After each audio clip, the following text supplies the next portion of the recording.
இன்றைக்கி இப்போ நம்ம பார்க்க போகிறது கேரளாவோட அத்தன்டிக் டிஷ் புளி இஞ்சி. இந்த புளி இஞ்சி நிறையா பேர் நிறையா ஸ்டைலில் பண்ணுறாங்க. ஆனால் நான் ஏற்கனவே சொன்ன மாதிரி என்னோடய குருநாதர் ஆலப்புழையை சேர்ந்தவர் தாடி விஸ்வநாதன்னு பேர். அவர் கற்றுக் கொடுத்த பாரம்பரியமான முறைப்படி பண்ணுற புளி இஞ்சி இது. இப்போ இதுக்கு தேவையான பொருட்கள் பார்க்கலாம். தாளிக்கிறதுக்கு கடுகு, கடலைப்பருப்பு, மஞ்சப்பொடி, பெருங்காயம், இஞ்சியை நல்லா தோலை உரிச்சிட்டு வாஷ் பண்ணி இந்த மாதிரி பொடியாக கட் பண்ணி வச்சுருக்கேன். அதே போல் பச்சை மிளகாவும் வாஷ் பண்ணி சின்ன சின்ன பீஸாக கட் பண்ணி வச்சுருக்கேன். அதுக்கு வெல்லம், உப்பு,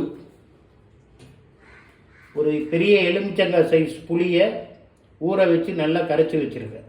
இதுதான் இதுக்கு தேவையான பொருட்கள். இப்போ எப்படி பண்ணணும்னு ஸ்டெப் பை ஸ்டெப்பாக சொல்கிறேன். இப்போ அடுப்பில் கடாயை வச்சு ஒரு 100 ml தேங்காய் எண்ணெய் விட்ருக்கேன். இந்த டிஷ்ஷு தேங்காய் எண்ணெயில் பண்ணால் தான் நல்லாயிருக்கும். நல்லெண்ணெயிலையும் பண்ணலாம், பட் ரீஃபைண்ட் ஆயிலெலாம் அவ்வளோ ஒரு சிறப்பாக இருக்காது. தேங்காய் எண்ணெய் ஆறு நல்லெண்ணெய், இது ரெண்டில் தான் பண்ணணும். இப்போ எண்ணெய் சூடாக எடுத்து ஒரு ஸ்பூன் கடுகு போட்டுக்கிறேன். இப்போ கடுகு நல்லா வெடிச்சிடுத்து இது கூட கடலைப்பருப்பு தாளிப்புக்கு. இந்த கடலைப்பருப்பு ஏன் போடுறோம்னா, இந்த கடலைப்பருப்பு அந்த புளி தண்ணியில் நல்லா ஊறி சாப்பிடும்போது நல்லாயிருக்கும். இப்போ உதாரணமாக புளிக்காய்ச்சலில் கடலைப்பருப்பு தாளித்து போட்டிருக்கோமே, அந்த மாதிரி தான் இதுவும். சாப்பிடும்போது கொஞ்சம் புளிப்பாக இருக்கும் கடலைப்பருப்பு, சாப்பிட்றதுக்கு நல்லாயிருக்கும். இப்போ கடலைப்பருப்பு செவந்தெடுத்து இப்போ நம்ம கட் பண்ணி வச்சுருக்கிற இஞ்சியையும் பச்சை மிளகாயும் அந்த எண்ணெயெல்லாம் போட்டுருவோம். போட்டுட்டு ஒரு 5 நிமிஷம் நல்லா வதக்கணும். வதக்கும் போது இந்த இஞ்சியில் உள்ள ஈரத்தன்மையெல்லாம் நல்லா ட்ரை ஆகிடும். அதுக்கப்புறம் நம்ம புளி தண்ணி ஊற்றுறோம்.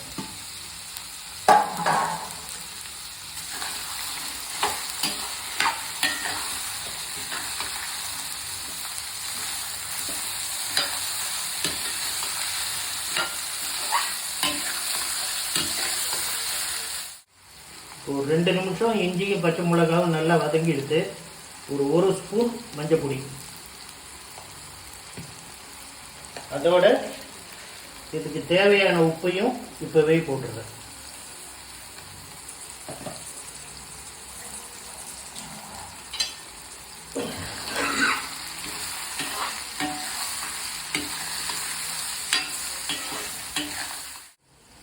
தேங்காய் எண்ணெயில் நம்ம போட்ட இஞ்சியும் பச்சை மிளகாவும் ஒரு 50% வதங்கிடுத்து.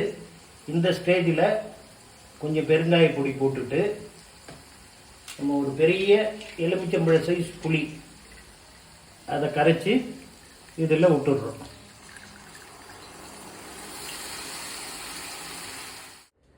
இப்போ இந்த புளியை நல்லா கரைச்சி விட்டுட்டோம். விட்டதுக்கப்புறம் ஒரு துண்டு வெல்லம், இந்த வெல்லத்தை போட்டுட்டு இது நல்லா கொதிக்கணும். ஒரு 10 நிமிஷம் கொதிச்சுன்னா இந்த புளியோட பச்சை வாசனை போயிடும். பாக்கி இருக்கிற 50% வேக்காடு இஞ்சியும் பச்சை மிளகாவும் இந்த புளி தண்ணியில் நல்லா வெந்துடும். அவ்வளோதான். இப்போ இது நல்லா கொதித்து ஃபினிஷிங் ஆன உடனே காணும். இப்போ பார்த்தீங்கன்னா நம்ம புளி தண்ணி விட்டதுக்கு அப்புறம் ஒரு 5 நிமிஷம் நல்லா கொதிச்சிருக்கு. ஓரத்தில் பார்த்தீங்கன்னா எண்ணெயெல்லாம் பிரிஞ்சு வர ஆரம்பிச்சிருக்கு. இன்னும் ஒரு 5 நிமிஷம் கொதிக்கிட்டோம். அப்பப்போ கிளறி விட்டுட்டே இருக்கேன். இன்னொரு 5 நிமிஷம் கொதிச்சதுன்னா ப்ராடக்ட்டு ஃபினிஷ் ஆகிடும். இப்போ பார்த்தீங்கன்னா இந்த புளி இஞ்சி நல்லா கொதித்து புளியோட பச்சை வாசனை எல்லாம் போய் இஞ்சி பச்சை மிளகாவும் நல்லா வெந்துடுத்து. இதை பாருங்கள், இந்த ஸ்டேஜ் இது வந்தால் போகிறோம். ஸ்டவ் ஆஃப் பண்ணிடலாம். இது கொஞ்சம் லிக்விடு கூட இருந்தால் சாதத்தில் போட்டு நம்ம பிசைஞ்சு சாப்பிட்றதுக்கு நல்லாயிருக்கும். சில பேர் ட்ரையாக பண்ணுவாங்க, 1000 பேர் 1000 மெத்தடில் பண்ணுறாங்க. ஆனால் இது அத்தன்டிக் மெத்தடு, கேரளாவில் பண்ணுற மெத்தடு. இதை எனக்கு கற்றுக் கொடுத்த குருநாதர் ஆலப்புழையை சேர்ந்தவர். அதுதான். இப்போது இந்த புளி இஞ்சி ரெடி. இந்த விசிட்டிங் கார்டில் உள்ள என்னுடைய ஃபோன் நம்பரை குறித்து வைத்து கொள்ளவும். எங்களுடைய விலாசமும் அதில் இருக்கிறது. மிகப்பெரிய முகூர்த்த வேலைகள், மிகப்பெரிய மண்டபத்து வேலைகள் எதுவாக இருந்தாலும் ஆயிரக்கணக்கான நபர்களுக்கு மேல் சிறந்த முறையில் சமையல் செய்து தருகிறோம்.